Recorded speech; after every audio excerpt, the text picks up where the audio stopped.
ഈ കാണുന്നതാണ് ജെറുസലേമിലെ shook. Shook എന്ന് വെച്ചാൽ മാർക്കറ്റ് എന്നാണ് അർത്ഥം വരുന്നത്. 19-ാം നൂറ്റാണ്ടിൻ്റെ തുടക്കത്തിലാണ് ഈ മാർക്കറ്റ് ഇവിടെ ആരംഭിച്ചത്.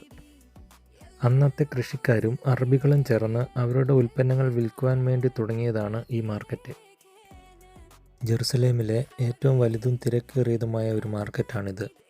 മഹാന യഹൂദ മാർക്കറ്റ് എന്നാണ് ഇത് അറിയപ്പെടുന്നത്.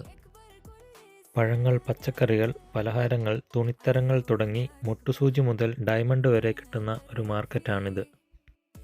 അൽ-അക്സ മോസ്ക്, ഹോളി സെപ്പൽക്യൂർ ചർച്ച്, വിലാപത്തിൻ്റെ മതിൽ എന്നീ പൗരാണിക നിർമ്മിതികളോട് ചേർന്ന് കിടക്കുന്നതിനാൽ സദാസമയവും മാർക്കറ്റിൽ ആളുകളെ കൊണ്ട് നിറഞ്ഞിരിക്കും. ഇസ്രയേലി വിഭവങ്ങളുടെ ഒരു കലവറ കൂടിയാണ് ഇവിടം. 21-ാം നൂറ്റാണ്ടിൻ്റെ തുടക്കത്തിലാണ് അത്യാധുനിക സൗകര്യങ്ങളോടുകൂടി അവസാനമായി ഈ മാർക്കറ്റ് നവീകരിച്ചത്.